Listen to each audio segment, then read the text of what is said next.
समरपुर पहाड़ियों के बीच बसा एक छोटा सा नगर था।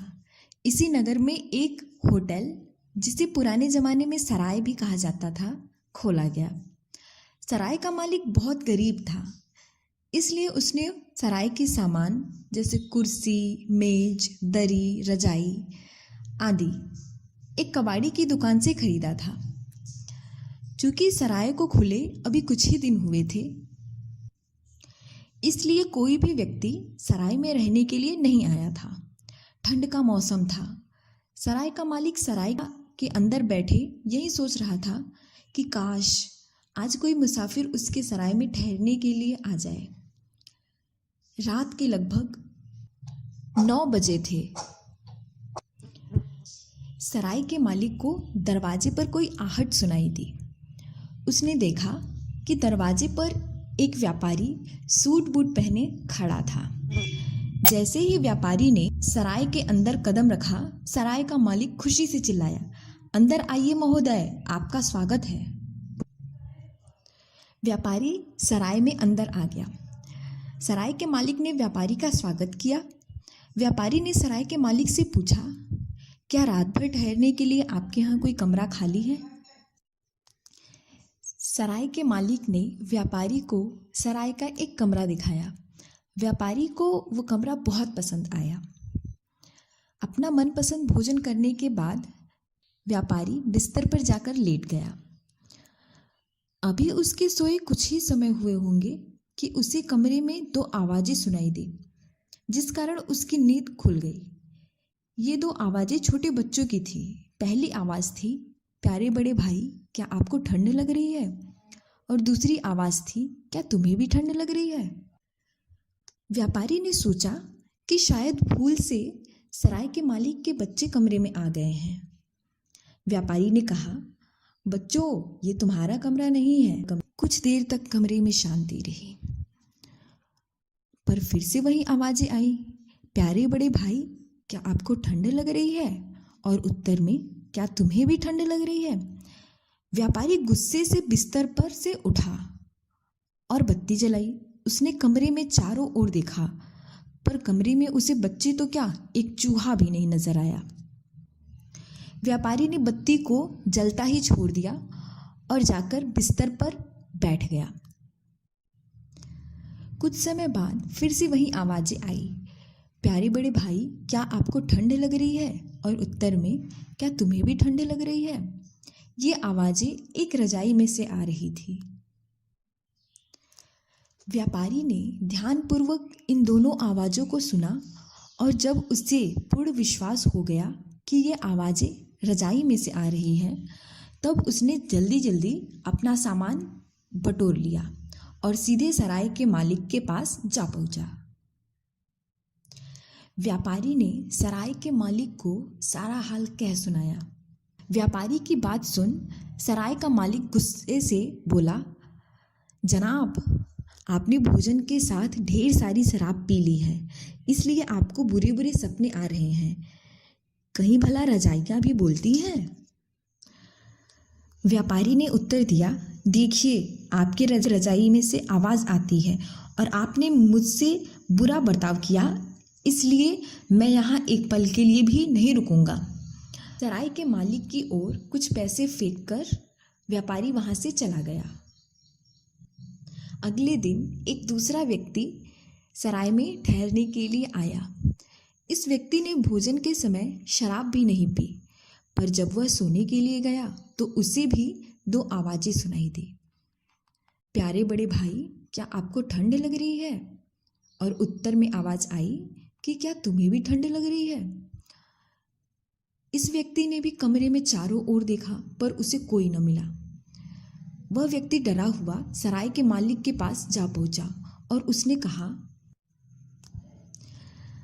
महोदय, आपकी रजाई में से 2 बच्चों की आवाज़ें आती हैं। यह सुन सराय का मालिक गुस्से से चिल्लाया, महोदय, मैंने आपको अधिक से अधिक आराम पहुंचाने की कोशिश की और आप इसके बदले में मुझे ऐसी बकवास कहानी सुना रहे हैं। उस व्यक्ति ने कहा, जी नहीं, मैं बकवास नहीं कर रहा हूँ, मैं सच कह रहा हूँ। एक रजाई में से 2 बच्चों की आवाज़ें सुनाई देती हैं। मैं इस सराय में हरगिज नहीं रहूंगा। यह कहकर वह व्यक्ति भी सराय से चला गया। जब दूसरा व्यक्ति भी नाराज होकर सराय से चला गया तो सराय के मालिक का माथा ठनका और उसने सोचा, अब तो कमरे में जाकर देखना ही होगा कि आखिर बात क्या है। वह कमरे में गया और एक के बाद दूसरी रजाई उलटने पलटने लगा। उसे भी रजाई में से दो आवाज़ें सुनाई दी, प्यारे बड़े भाई, क्या आपको ठंड लग रही है? और दूसरी आवाज़, क्या तुम्हें भी ठंड लग रही है? सराय का मालिक उस रजाई को अपने कमरे में ले गया और रात भर ओढ़कर सोया। रात भर दोनों लड़के एक दूसरे से यही प्रश्न करते रहे, प्यारे बड़े भाई, क्या आपको ठंड लग रही है? और उत्तर में, क्या तुम्हें भी ठंड लग रही है?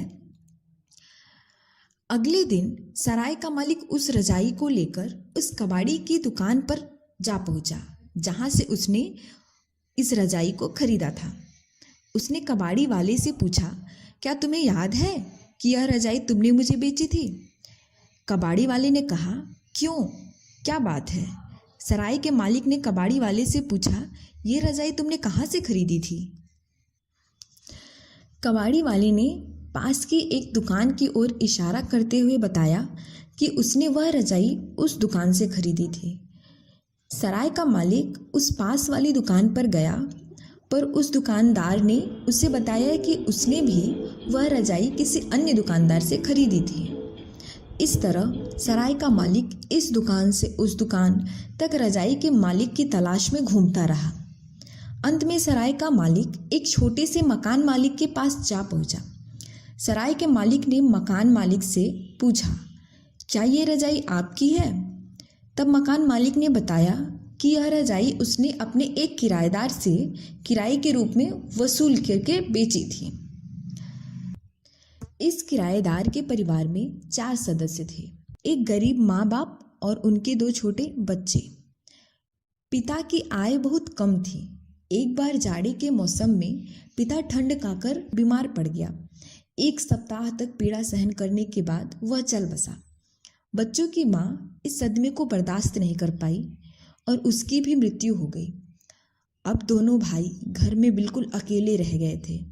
बड़े भाई की उम्र 8 वर्ष थी और छोटे की लगभग 6 वर्ष थी। दोनों भाइयों का कोई मित्र न था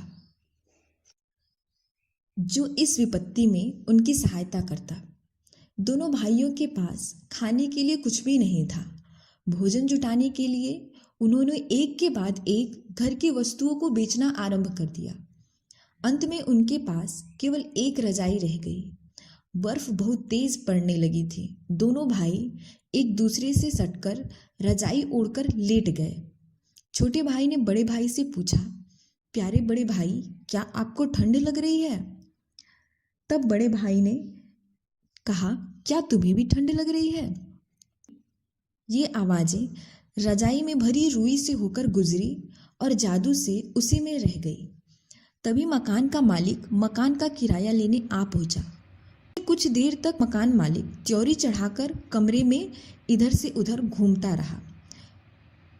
फिर उसने लड़कों को जगाकर कहा, मकान का किराया लाओ। बड़े लड़के ने कहा, महोदय, हमारे पास इस रजाई के अतिरिक्त और कुछ भी नहीं है। यह सुनकर मकान मालिक गुस्से से चिल्लाया, मैं कुछ नहीं जानता, या तो मकान खाली कर दो या मकान का किराया लाओ।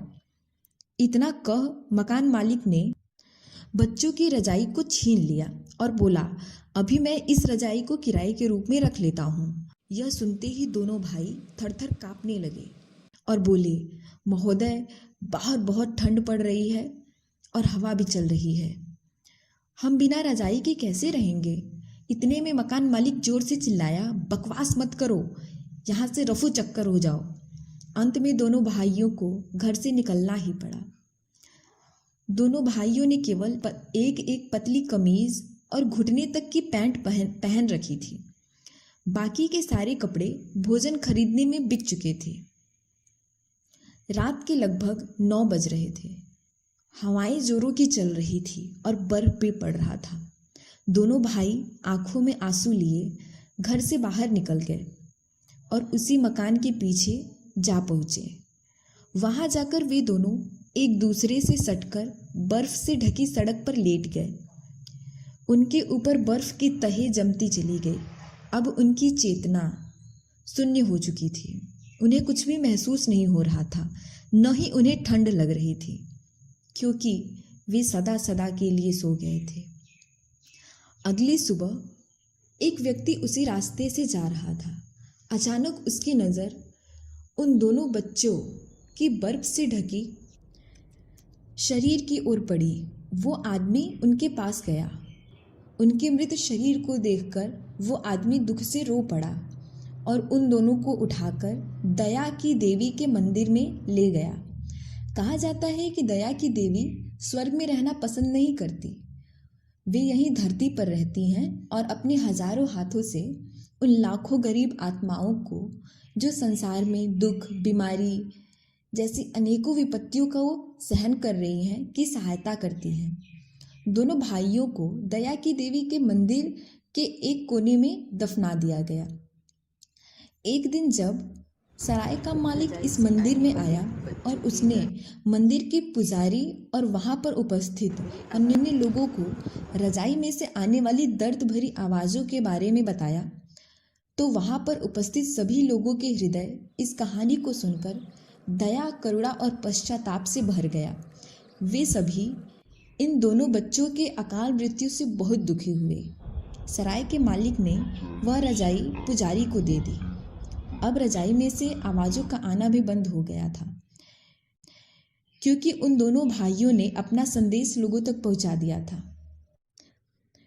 और वो संदेश यह था कि हम सभी को ज़रूरतमंदों की सहायता करनी चाहिए और उनके प्रति अपने मन में दया का भाव रखना चाहिए, ताकि फिर से कभी किसी व्यक्ति की भूख, प्यास, धूप या ठंड से मृत्यु न हो।